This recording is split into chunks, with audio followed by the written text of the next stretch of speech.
Hi, Braveheart. Are you ready for some stretching and maybe some strengthening?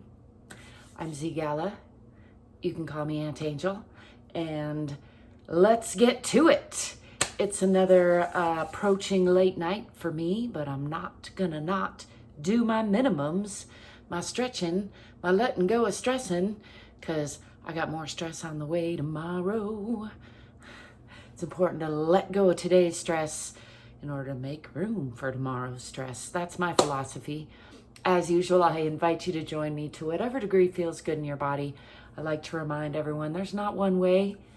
You can follow your own lead. Make sure you don't hurt yourself. You're welcome to follow my lead, but override my lead with your own lead, because the whole point of this is to get to know yourself a little bit better. Let yourself know, your body know that you care, that you're listening. Let's get a little more fit and free. I'm going to come back here and, as usual, start off with a little bit of free arm swinging. I give you full permission to sigh. In fact, I encourage you to make a little noise. Indulge in a little heavy sighing. You might be surprised how good it can feel just to let yourself let it out a little bit. Let's do a few more of those shoulder shrugs while we're on that page. I'm going to first start with a little rooting into the earth, checking in with the bottoms of my feet.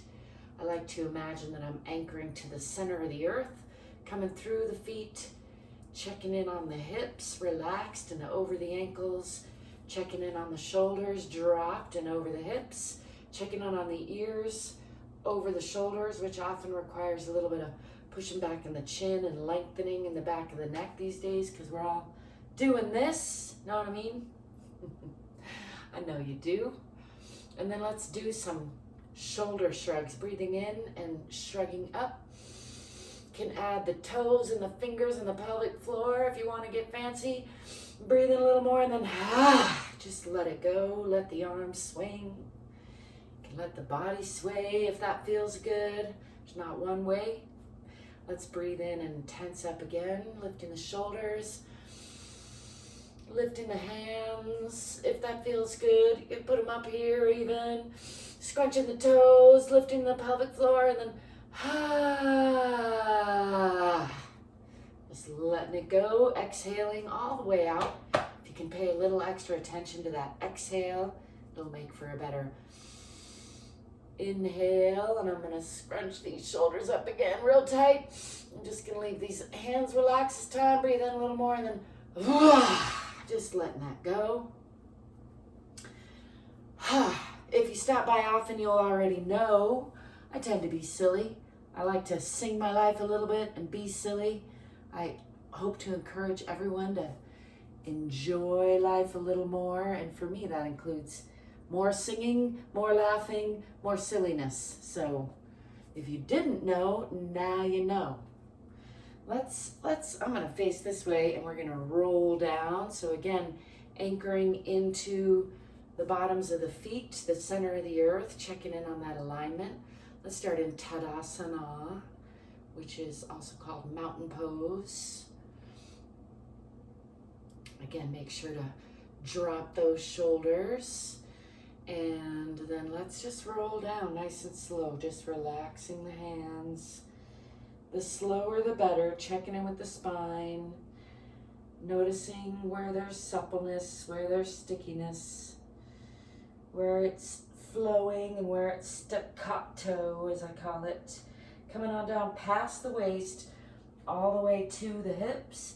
You're gonna bend from the hips, and if you need to, bend your knees to touch the floor, or if it's more comfortable, you can keep your hands on your legs. I'm going to go all the way down to the floor and just relax the belly, relax the back, relax the head and neck. Again, letting all that go, letting gravity do some unwinding. Let's do a little twisting. I'm going to bring right hand between the feet, a little in front of the feet, and then lift that left arm up. If you can, gaze up past those fingertips for a nice twist, inverted twist. Giving all those organs a hug, just checking in with the spine And then let's trade those hands. Putting the left hand down, lifting the right. Trying to keep my necklace out of my mouth. Gazing up past those fingertips if you can. Add some more twist, some more wringing out of the organs. A little internal hug, I like to think of it as. And then let's come back down. Putting both arms down and just relaxing that. Let's clasp hands behind back. Pressing your palms. You can rotate those shoulder blades toward each other if you can. Touch those elbows. And just bring hands. This is an active stretch, so you're engaging the muscles. Again, make sure and listen to your own body. Pulling those over actively, and then leave your hands clasped, but relax that. And see if you don't get a lot more stretch passively, just relaxing all those muscles, keeping them up there by just a loose clasp of the hands. And then let's go active again, rolling the shoulder blades and elbows towards each other, pressing palms. Sometimes I like to add a finger to fingertip, pointer finger. Oh, I'm feeling some good hitches in my giddy up today. It's been a little bit of a stressful day. Nothing I can't handle though. Let's let that go, keeping the hands clasped. And just coming into that passive stretch again. Nice stretch through the shoulders and the chest. And one more time, actively pulling the shoulder blades, pressing the palms, pointing the fingers if you wish, and rolling those elbows towards each other. Sometimes I like to kind of wiggle that around. Again, this is all active stretching, so you're engaging the muscles, and then leaving your hands clasped. Just relax everything else, and let that be a passive stretch now. Just letting it go to wherever it goes. Just relaxing into that. And then carefully release those hands. You might want to bring them down a little bit so they don't fly apart. And let's check in with the body. Down the back of the body, just checking in with the backs of the thighs, backs of the knees. Saying hello. Say hello to those ankles. Come around and say hello to those toes. The fronts of the ankles. And then we're going to roll up nice and slow as we check in with the front of the body, the knees, the thighs, the pelvis, reproductive organs, the digestive organs, the heart circulatory organs, lungs and heart. Give the kidneys an extra little hello back there in the low back. Just letting that go. Do some free arm swinging again. Let's do a real quick sun salutation-ish series. So stepping back with the left foot, looking for stability. Try not to fall over like I looked like I was going to. You want to pull that back hip forward, forward hip back. Feet should be relatively parallel, pushing back into that heel, tipping the tailbone under, looking for a nice long, strong core, supporting the front and the back of the body. I'm going to bring the arms up, but drop the shoulders and then push onto the diagonal. So I'm looking for a nice diagonal sensation from that back heel, through the body, out the fingertips. Just enjoying that, and then let's slide that back foot out, coming onto the toes, bringing both hands down on either side of that front foot, and bring weight onto your hands and bring that foot back to meet the back foot. Press the hips back toward the wall behind you, press down into those heels. Fingers are wide, palms are strong, heart's pressing toward the center of the earth. That's Adho Mukha Asana, or downward facing dog. And then let's come through a chaturanga or a plank, and then drop the hips and the belly, or the knees. Gonna relax the belly, but push up through the shoulders, lifting the chest, lifting the eyes. Make sure you're not collapsing into those shoulders. Really, it's a lift and a stretch from the pelvic bone through the abdomen. You can add the chin toward the sky and really relax that belly. If you need to protect your low back, you can keep the butt a little bit tense, and that should help a little. And again, always listen to your own body. Don't do anything that feels like it's too far or too much for you today. Giving that a breath or two to relax, and then tuck the toes under, lift the pelvis again, push back into Adho Mukha Asana, pressing the hips toward the wall behind, pressing down in those heels. Then let's step forward with the left foot in between the hands for a nice deep lunge on that side. I'm going to pull that back foot forward, straighten the front leg, aiming chin for toes, just enjoying a nice draping the upper body over the lower body. Nice long lines again. Mostly just letting gravity do the work here. And then bend your front knee and step forward with that back foot back into a forward fold. Just relax here for a breath or so. Letting all that go. Let's bend the knees, swing the arms back, and come into a counter stretch. Lifting the eyes and the chest and the hands, palms to the sky. You can push that pelvis forward a little bit for a little bit of a back bend if that feels comfortable. And then coming back to upright, back to Tadasana, checking in with the alignment, relaxing the shoulders, relaxing the hips. Don't forget to breathe and smile, whatever else you're doing. And now let's step back on the other side with the right foot. Again, looking for a nice stable position with the feet in parallel and the pelvis in relatively perpendicular, which requires a pulling back with the front hip, forward with the back hip. Tuck that tailbone under just a little bit, looking for that nice long line sensation through the core. I'm going to bring the arms up, elbows down, or shoulders down rather, and then push onto that diagonal, sliding that back heel out a little more, still pushing into that heel, or a nice long diagonal line sensation from the heel out to the fingertips, through the spine, through the leg. Just feeling into that for a breath or so for a little strengthening.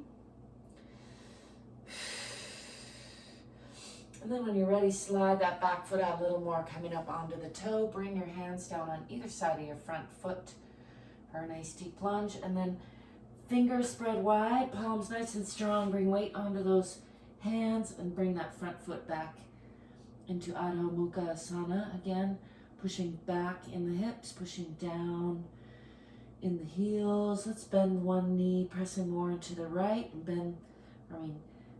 bend the left, press into the right, bend the right, press into the left.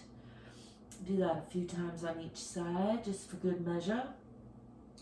And then come back and press into both again, pushing back in the hips. Nice long line from fingertips out the tailbone.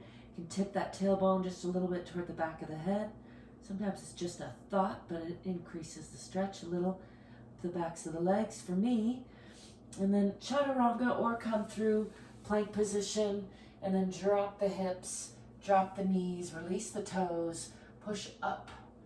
Again, getting that nice, strong, long line from the pelvis all the way through the belly, up through the chest. You can point your chin toward the ceiling.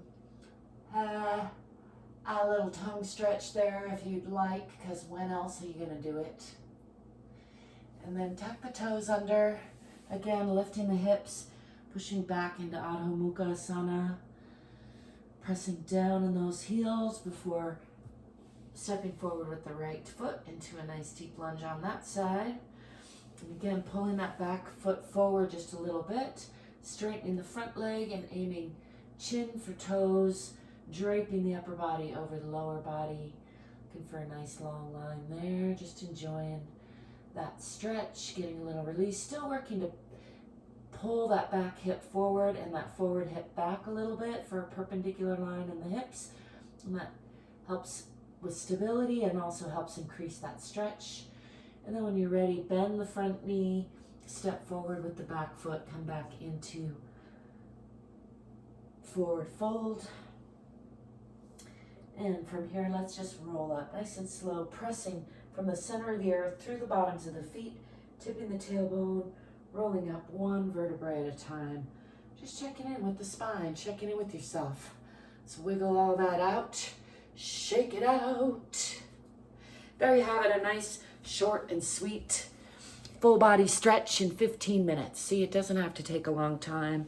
You can in fact do a lot more than you think in even 2 minutes, and surely your body is worth at least 2 minutes. Probably your body is worth at least 20 minutes, and I guarantee you if you give your body 20 minutes a day of loving attention with movement, you might be surprised how much better you feel. I still don't cease to be surprised, and I've been doing it off and on for decades now, and when I'm off, I don't feel so good, and when I do it regularly, it does take doing it regularly, then I'm fine to do 2 hours of rigorous activity like snowboarding or something really fun sometimes. But if I don't do that 20 minutes or so, at least 10 minutes every day, of course, I had a great yoga teacher who used to say, miss 1 day and no one will ever know. Miss 2 days and you'll know. Miss 3 days and the whole world will know. And that's just to say that how you show up consistently really matters. And the more consistent you can be, the better off you're going to feel. Let me know what you think of that. Hey, make sure and like and subscribe because that helps me out a lot and I appreciate it. And above and beyond all else, remember that you're worthy of your own love. You are enough exactly as you are. And also you can probably do at least a little bit more than you think. Probably actually a lot more than you think. So try it out. Check it out. Stay courageous. Stay curious. If you can, stay fit and free. I'll be seeing ya. Peace.